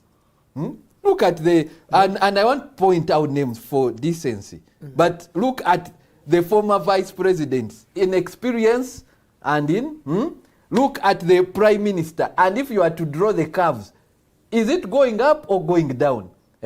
Because the time when they were saying if they give these people can just sleep, people who have literally cannot contribute anything mentally, but just people who are yes, and but the system. Professor, do you know that the Right Honorable Nabanja is one of the biggest mobilizers that hold that prime ministry? And I'm not talking about what I'm talking about I mean, is it was the potential in her itself, because you may not only need administrative wisdom alone, you also need mobilization. Exactly. Let me tell you, for example, at one time the NRM knew who is a mobilizer and who is a technocrat, and they placed the technocrats in their area and the mobilizer some should be even RDCs, some should be, but now they left everything for just a mobilization. And then there is another thing which the president one time said that I don't have their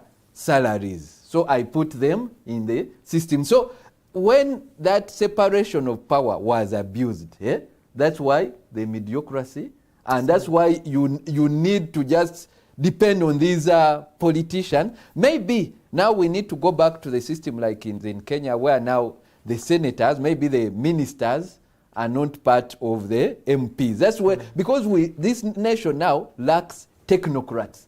And now when you're a technocrat, and for example, you come out to be objective, at one time, President Museveni would attract objective people. But now it is less likely. And that's why you are saying that some of us are not participating, but it is, we are not shying away, we are not involved. And we are just relegated to just talk shows. Your good English can't convince a voter. It can't convince a foot soldier. Your good English can't convince a voter. And in case, exactly because of that, even those on the opposition, they've attracted a similar kind of crop. I have this question for you. If you had an opportunity to offer free counsel to him on behalf of the NRM, how best would you have advised them to manage their issues? Primaries, and of course now what they are already facing, because trust me, you Honorable Awich, of course, I know with no doubt we are likely to have so many people with, of course, NRM leaning, most likely, because most often such issues haven't been managed well, and people have considered to run as independents, and also even won. So if you had an opportunity to give them counsel, how would you have? I will tell them to go back to the qualitative view, whereby in their system of NRM, they shouldn't absorb anyone because of just, they shouldn't entertain it. They should have values as a party. And for a long time, we've not seen anyone, and that's why even I wonder why the tribunal is there. We've not seen someone suffer for not towing the party line. So if they create that culture of disciplining their members from a lower level and not look at mass, but look at quality of the members of parliament they would need, then they will help this nation, especially in the conversation which is talking about. Because, for example, right now, we are talking about, even it is in their interest, because the legislatures who are coming should be helping them to, because like to write a good will, because these are the same people who are going to punish them by the laws. Just a question. You are saying your advice to us is to discipline people at a lower level. My catchword is lower level. So are you saying at a higher level should be like, for example, the vice president, Her Excellency Alupo, lost the election. and she went ahead To and contest as stood independent. on independent. And that is contrary to the code of conduct. And she became a vice president. And the chair as an NRM caucus. Are you saying we should discipline the law and leave No, the higher? Were you serious by No. disciplining on the law? No, I said Were the you disciplinary levels should be from the lower up to the high. Bottom up. For example, the president shouldn't have appointed an independent candidate because he was encouraging that spirit. What does that communicate to you as an opinion leader, but also as a veteran politician and a lawyer? What does that My communicate? question was if you were serious on that lower level. That is all I wanted to know. No, I clarify, Whether you it is It's clarifying. All of you ought to be disciplined. What do you learn from the president's appointment of his vice president, of course, and who was an independent? He sent a signal, and that's why I can even bet in these guys who most of the judgment when it is given, all of them, because he set a precedent, and most of them are not going to allow. And in any case, we are going to have more independent MPs coming because of the precedent set that you tolerate everyone, and that is their weakness. And I hope if they address that, that's my take on that. Back in the day when I was young, there used to be a song titled "A Coat of Many Colors." Now, UPC of many problems. Sir Joseph Ochieno, what is it in summary that is happening in your party, in particular primaries now internally? Because we have not had, I think the public hasn't heard of even any, when they are electing the Pope, there is that smoke. So your party neither gives us sometimes brings some bit of white smoke, by close of like an hour it brings dark smoke. So how prepared and what is happening in UPC in regards to organizing primaries? Yeah, there is a mess at the top of Uganda People's Congress. And when I hear what my colleagues are talking about, I get very worried because we are the oldest political party. We are the most established political party. We are the political party with the most clear sets of values and ideology. And so therefore we should know better. But we are also the only political party that has formed a government directly with the mandate of the people. And so we are the only political party that has formed a genuinely democratically people's government twice. And so therefore, citizens who lived under our government lived with our burden of responsibility to cater for them and to provide exemplary leadership. And so we ought to know better. But I think part of what my colleagues are talking about, and I'll bring you back to UPC, is quite clearly a question of leadership. We said much earlier that this country is suffering from leadership from the top. I referred to the top from the chief executive and how has run this country in the last 40 years, how has moved it from really the nation state with colleagues like his fathers and many others. I know many people who went to the bush with Mr. Museveni. I know many people who supported him. I know many families and friends who tell me of how their families getting involved and how they got disillusioned and how much they can't believe that sort of a bit of a wasted opportunity in terms of the loss of direction. But particularly also how the whole thing has moved from a grouping of people, including the Kagames, to now a family. And so sometimes Museveni and his family forget Uganda is almost like a property. We are just like a tiny little farm somewhere in Raktura. And it's a problem. But then number two, linked to that, if we don't have the leadership, that means we lack the institutions, lack the systems. I think Mr. Museveni is very lucky to have people like Awich and a few others at the NRM Secretariat. Because that NRM Secretariat has, and for me as an observer, is a slightly different place. There are some people who are terribly bad, by the way, and they say that very openly, and you can see them. But as an organization that has moved towards being the headquarters of a political party and trying to do what headquarters of political parties do. There is a slight difference. You'll be surprised I'm giving this kind of credit. But thanks to people like the Awichis. In your view, do you think their opinions matter? I do not know, but I think allow me just to develop this. So that is that. Now, that which is happening in NRM, the political organization, considering the fact that parties had been banned for a very long time, and so young parties like his are coming up with no lived experience. That's why I'm saying the biggest burden lies with us as UPC, because we're relatively, we should know better, because we had some experience with that. Means that then back it with management of politics. But let me just go to the critical things. People don't know how to lose. People don't know how to win. Internally, it's very rare that you go to a place called Utuke and individuals, say from within NRA, are standing for parliament. And they're giving different shades of opinion, but strictly on an ideological basis from within that political organization, that we're NRA, we believe in conquering and occupying South Sudan. But for me, I believe that maybe, we should only send 50,000 soldiers, or maybe we should send commandos. And that's my different opinion with something like that. Not there. The issue is how much money is dished, whom do I know at the party headquarters who can persuade Tanga via Awich to do things for me. Those things. Big problems nationally. And then, of course, then you go to the citizenry, that he called them rather big name, in terms of the confusion, meaning the general citizen, the Fifth Estate, who are basically victims.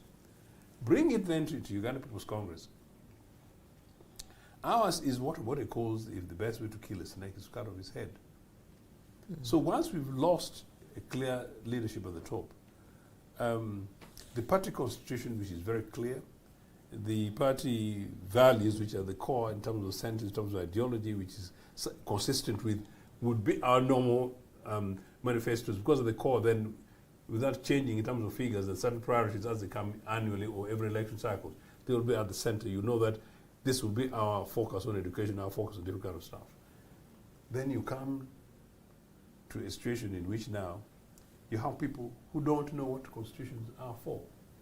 So the British constitutions as they saw fit, as they see fit. Yesterday I was with a small delegation from Western Uganda, Northern Kole, and part of the conversation I was saying to these guys that, well, I sort of don't blame don't blame some of our leaders, because some of our district chairpersons are 55 years old, but the only experience they have is that the sons or daughters of former party leaders, or the young teenagers, maybe they were just joining the party.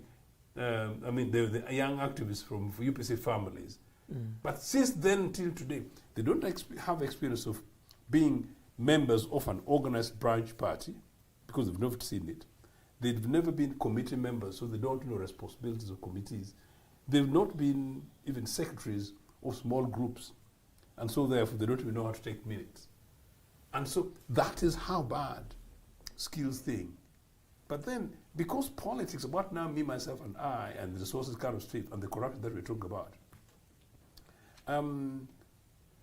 it's not surprising that then at the top, I think I'll mix it up a bit.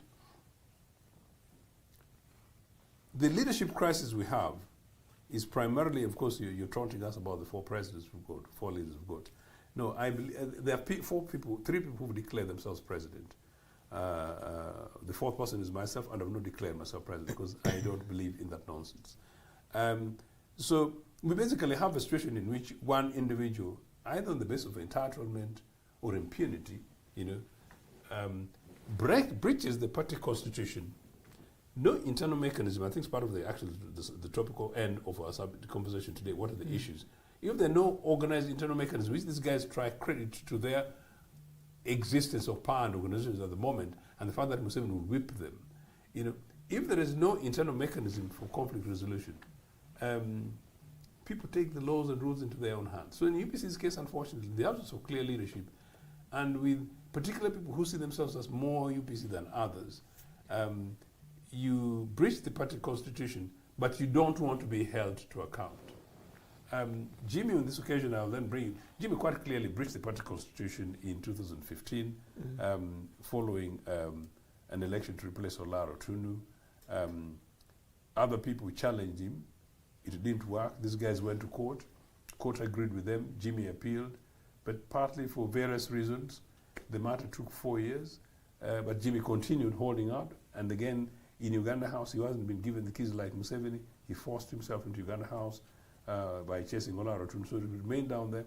You guys, the media, called him president for 5 years. Then a Court of Appeal ruling comes, asks for fresh elections. Jimmy continues there for another 5 years as president. Court of Appeal ruling means that we have fresh elections. Fresh elections takes place. I participated in it. It was rigged. My figures were played around.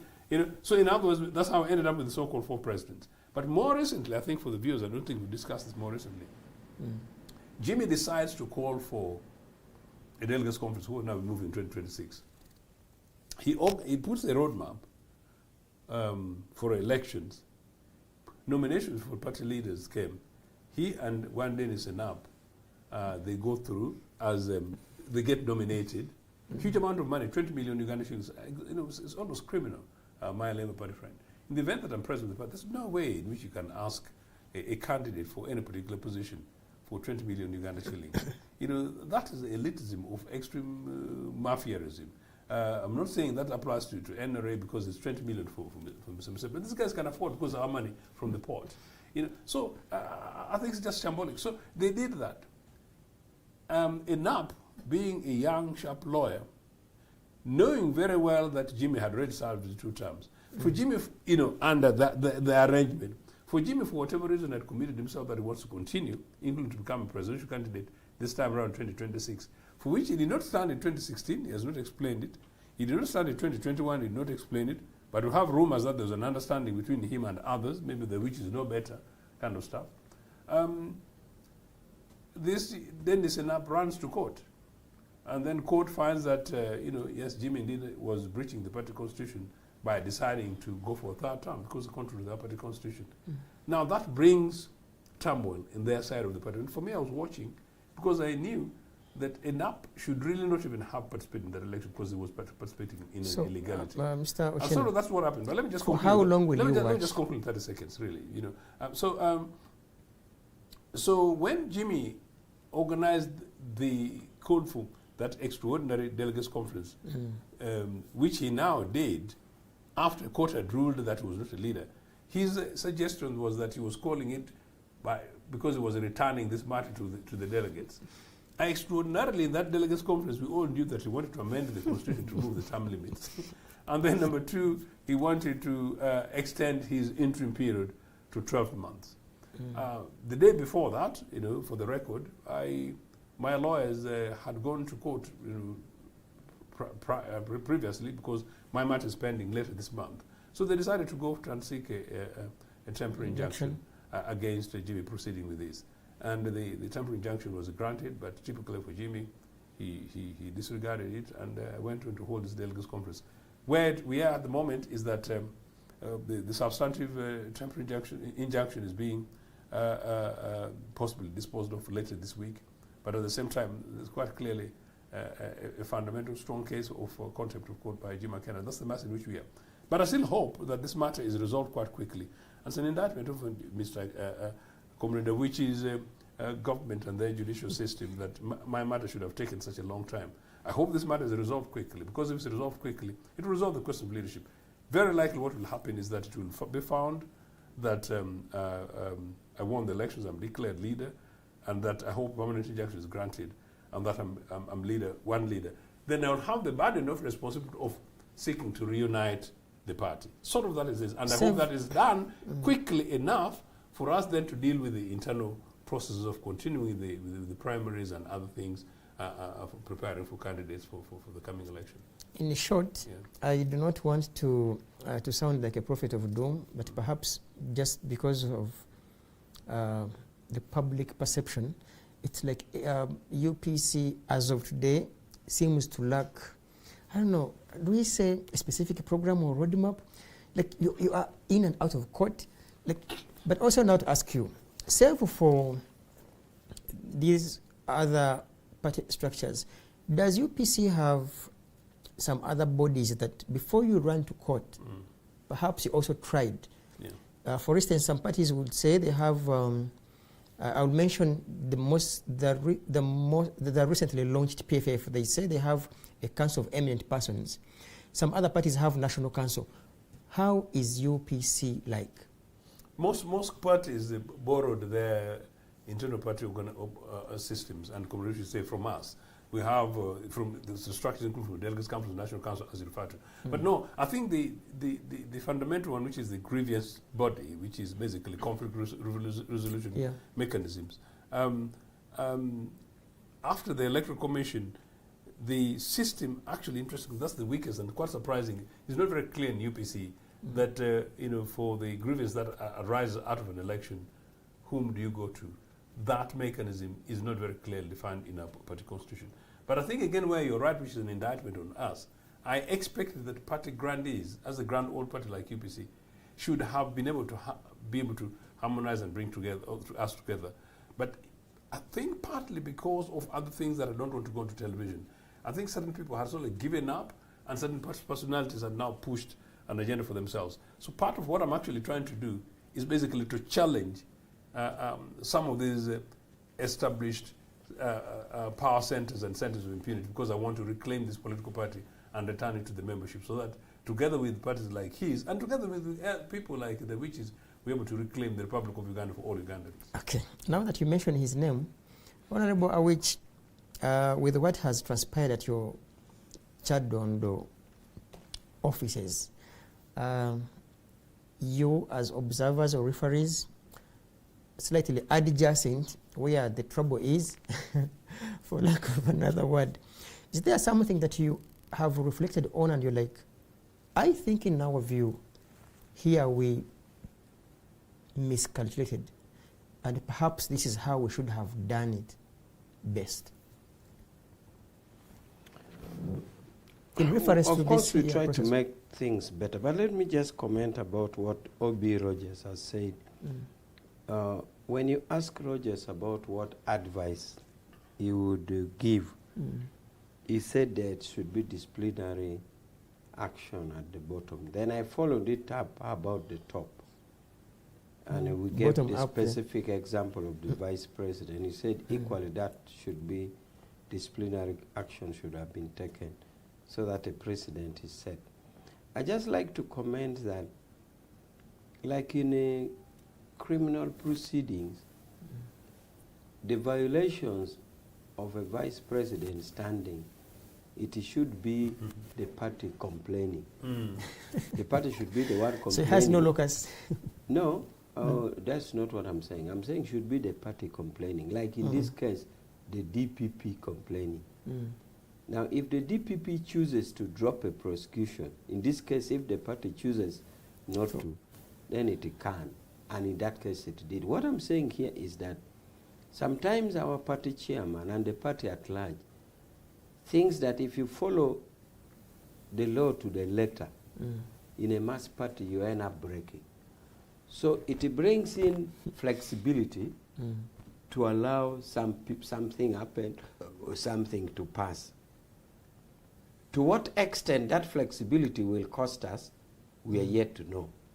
But what I'm saying here is that the vice president breached by contesting as an independent under the code of conduct is a breach, a serious breach which can lead to expulsion.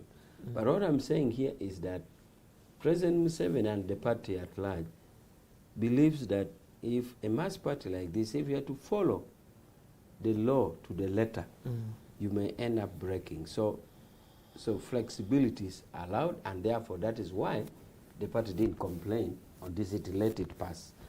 So, as I said, as to what effect it affects us is what we shall study and see.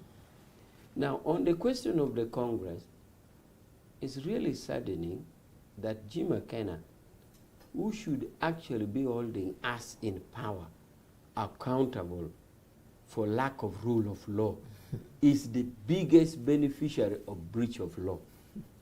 If there's any Ugandan who has walked away with breach of court orders, it's Akena.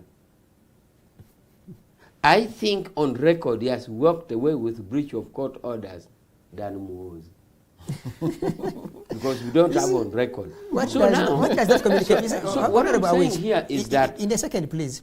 What does that communicate in a country being presided over by you in a collective as NRM, and you proudly come here to say and confess that Party A has abused the law? Doesn't that also come back to you as non-performers when it comes to government? You people who preside over this country. Because we won't be here. Okay, to whom do we cry to? My answer to you is that you are impatient. You don't wait for me to develop my point. Because you could have avoided the question. Okay, proceed. If you had waited, you would have. You are just impatient. If you had let me develop the point, I was coming there. So what I'm saying is, it is saddening that Akena, who is ideally on the opposition, to keep us in power in check, including warnings us about breach of law, in this case the law which is being breached by court orders, repeatedly and repeatedly and repeatedly, to the extent that nearly court orders mean nothing, is absurd. Therefore, I am now querying to what extent are the aggrieved parties, the holders of the court ruling, being let down by the state? And that is what answers your question. For example, the contempt that is being processed. I want to see a contempt proceedings that court hands over that you are in contempt of the court. And the procedure or the remedy and the penalty is this. I want to be on record to say, yes, my friend, the state let you down because a contempt of court or a court order is supposed to be executed. Like land eviction. Yeah. If you get a court order for land eviction, police is supposed to cooperate.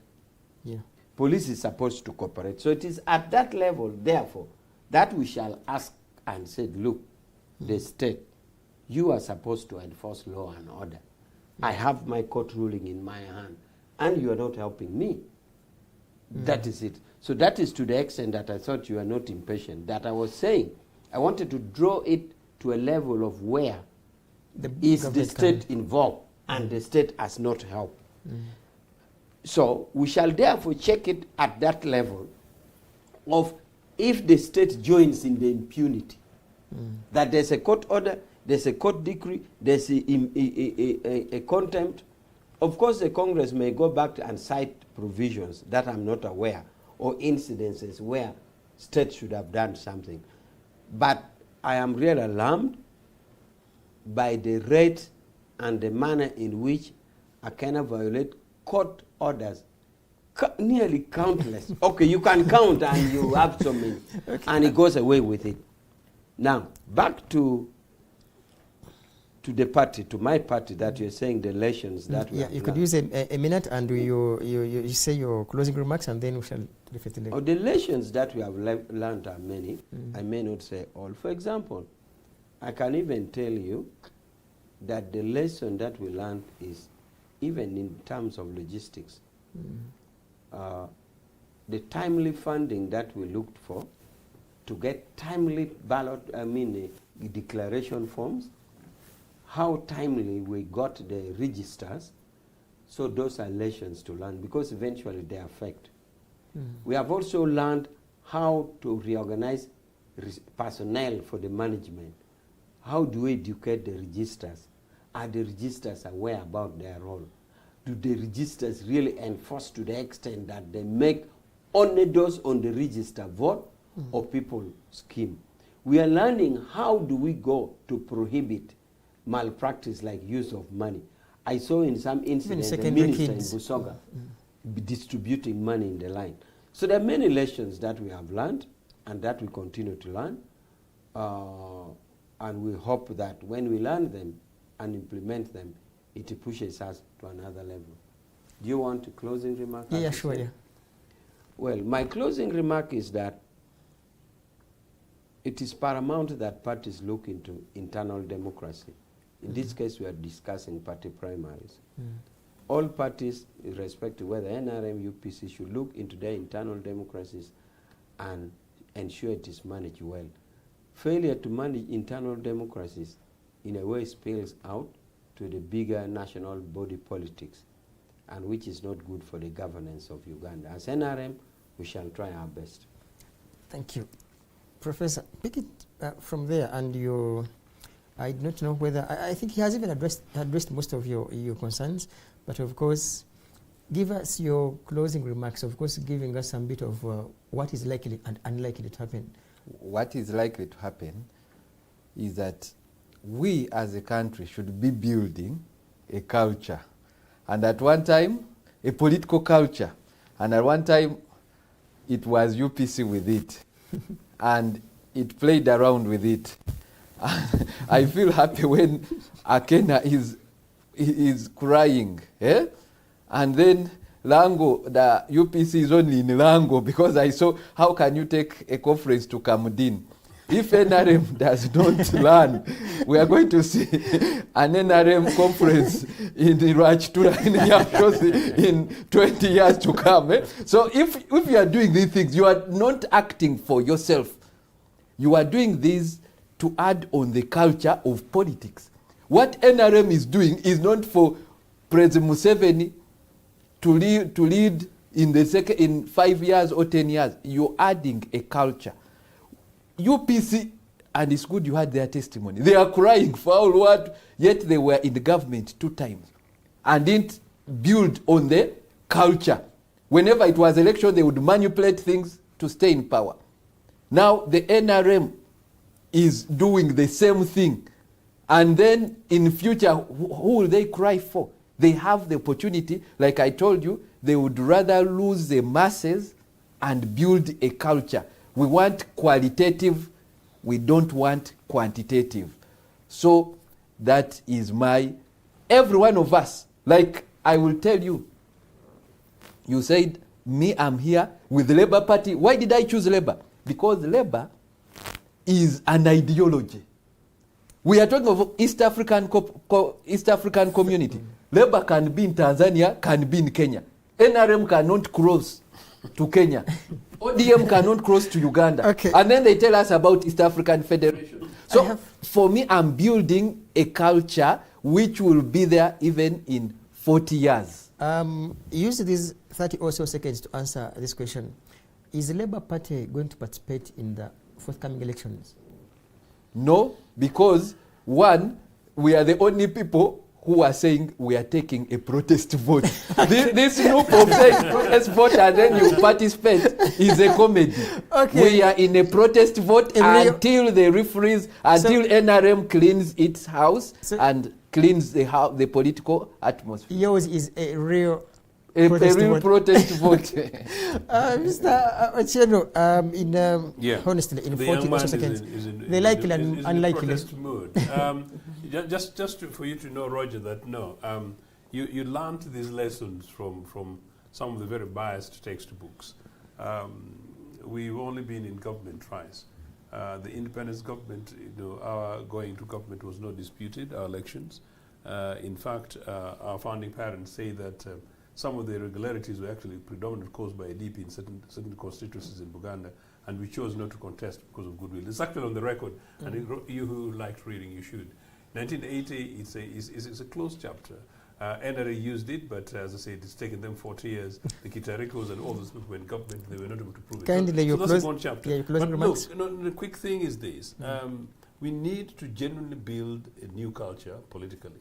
But that culture has ever existed in this country. Roger, apparently, the 1980 general elections, which I watched as a young person in Toronto, for the primaries in UPC, Osinde Kwangwore, who went on to become our government side chief whip, defeated Wanothiano Simba, a liberator, by actually 2 votes. This went on to live on and side by side together, and there's not a problem. I went around, I never saw politics of money or anything else.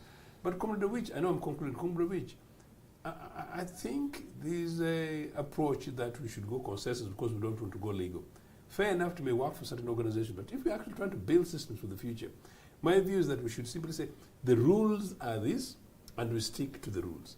I have been privileged to serve in the British Labour Party, let alone my own UPC that I headed externally as UPC for External Bureau for a long time. But if I stick to the External Bureau, I mean to the Labour Party, side by side with the manner in which I ran the External Bureau of UPC.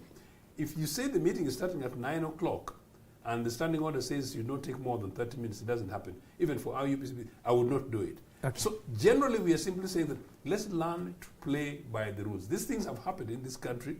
They happen in other sides of the world.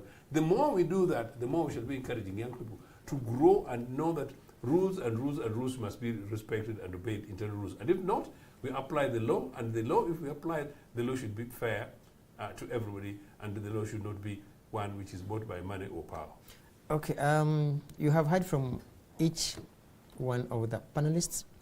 Unfortunately, I have also abused the rules. I was supposed to close at 9 sharp. I have closed it 1 minute past 9. See you some other time, Norman.